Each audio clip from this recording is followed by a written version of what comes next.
going on, everybody? It's a beautiful Saturday here in New England. It's around 68 out here. Anyway, it's time for a rant. I haven't done a rant in a while. And I just had an unfortunate interaction with somebody. A friend of the family. You know, I'm not mad at them per se. I'm more mad at the situation. More mad at being misunderstood than anything else. You know, I feel like I'm surrounded by a bunch of people that are either, you know, fundamental Christians or atheists. They're compartmentalized in their thinking. No one can think outside the box. No one can think that we're all in this together. But anyways, this message goes out to both atheists and fundamental Christians, or any other, you know, person who subscribes to a faith, a fundamental faith system. This is what I have to say to you. You're not going to stop this tidal wave of people waking up and realizing that all these systems are keeping us apart. Political systems, religious systems, even entertainment systems, you know, even social systems, so many things. And I don't think it's meant to be malicious per se. I think it's more of a survival. You know, people trying to just get through their day, and they see one tribe over there is one tribe here, and they don't understand each other, never met before. They're doing things their way, we're doing things our way, and it's just like, all right, you know, we don't know what they're going to do. We can't predict them, so we need to, you know, create a system. We need to create a belief system of some sort, whether it's political or religious or economical, and that's going to keep us safe from those other tribes over there, okay?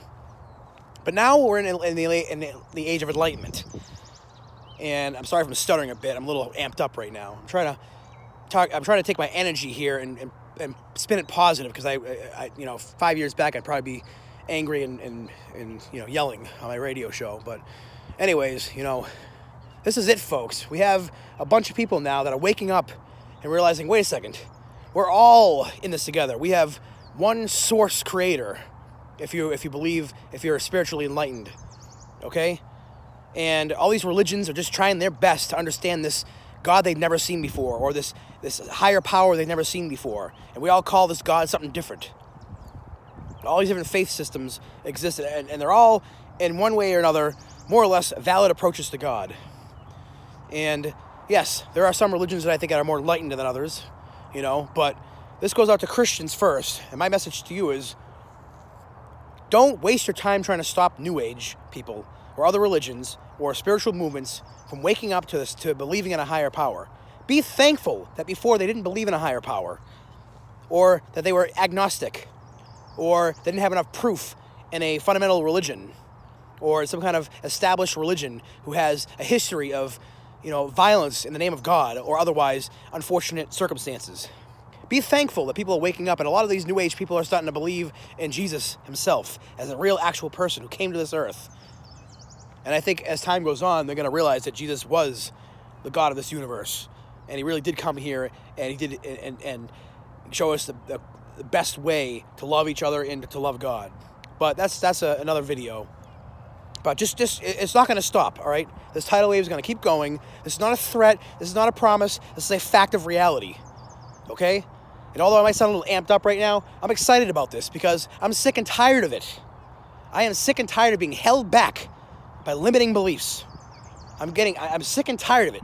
Everybody, you know, getting all you know, bent out of shape over other people having their own religious experiences. Guess what? In the end, your experience is your own religious experience. You cannot force it upon anybody else. You cannot try to stop anybody else from searching God in their own way. And if they do search for God in their own way, then be happy that they're at least searching for God in their own way. And if they're wrong about it, then trust that God is going to reel them in and show them the actual truth in the end. Just be happy that they're saved, that their faith has saved them. And second of all, to the atheist, this equally goes out to you. You know, all your evolutionary stuff and your Big Bang stuff, and, you know, all this stuff that science explains everything. You know, eventually it's going to betray you, because, you know, you're going to realize that maybe there's a possibility that creation and evolution can coexist, and God can work through that, and that maybe it was designed to evolve that way, from the most primitive to the most advanced creature. Maybe it was designed that way. Have you ever thought of that? It's not going to stop these spiritual awakenings and, you know, people waking up and realizing, you know, that there has to be a higher power, and that science can coexist with religion or faith, That's not going to stop either. And don't even bother trying to stop it. Don't bother going around, oh, these people and their religion, blah, blah. Guess what? There's people that are not sticking to the old fundamental stuff, just like me. I broke out of that system. It held me back for 34 years of my life, until last year, when I finally had my spiritual awakening. And I tell you what, atheist, you can't stop it either. Your highly, scientific explanation of everything and your scientific method, which you created yourself, you human being. Who are you to dictate the entire universe that you don't even understand yet? That everything has to fit into your scientific method. You can't. I mean, I'm sure it works for the things you know about, but the things you don't know about, how do you know it's going to work? How do you know that some, billions or millions of years ago, that some alien civilization far more advanced than us came here and seeded this planet? Some of your folks actually believe in that. I think Dawkins himself even postulated that could be a possibility.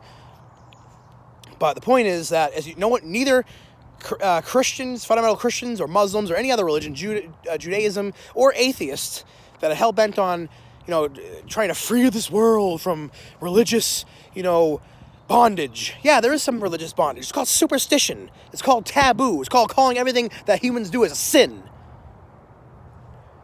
Sin is essentially willful acts against God's will. In other words, you purposely know what God told you to do and went against it. Well, how many of any of us here have actually heard God's voice tell them what to do in their life? Okay? How many of us have seen Jesus in person? Okay? How many of us have seen the clouds open up and God say, "Thus saith the Lord, you must do this"? None of you. I bet you none of you have. So, nobody really knows. Nobody truly knows. The only thing you have is faith.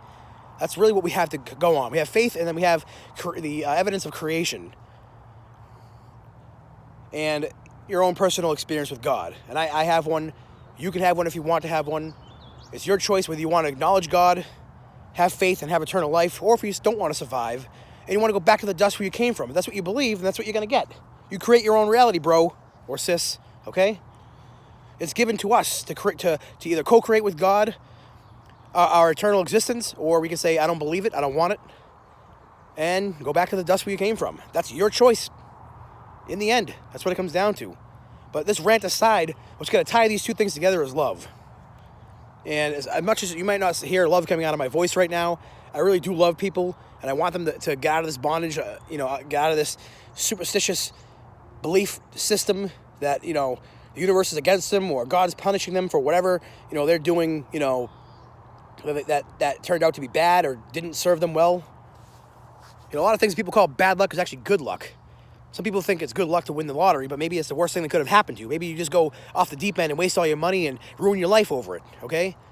We got to stop thinking that the universe is against us or God is punishing us or that there is no God because we haven't seen him come down himself out of the sky, okay? God, Jesus said we'll know them by our fruits, so I'm trying my best. As angry and as amped up as I am right now, I want to see people get it. I want to see people wake up and break out of this paradigm. So all I see is fear and anger and pain and evil come out of it.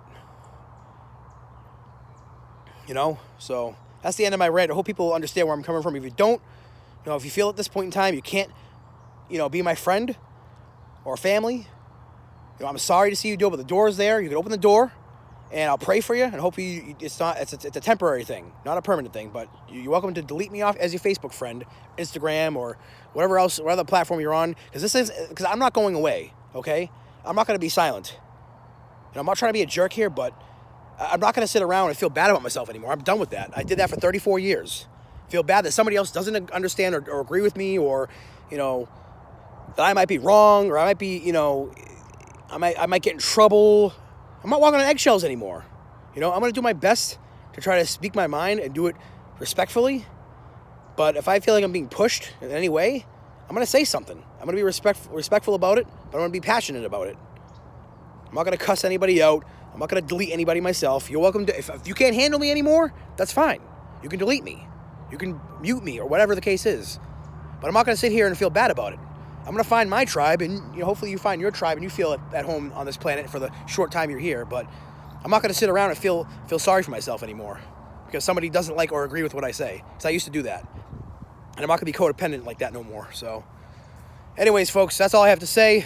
I'm going to try to calm myself down now and try to be more, positive. Not very easy when you're amped up, but, no hard feelings out there. Just, keep looking for the signs. They are there. Peace.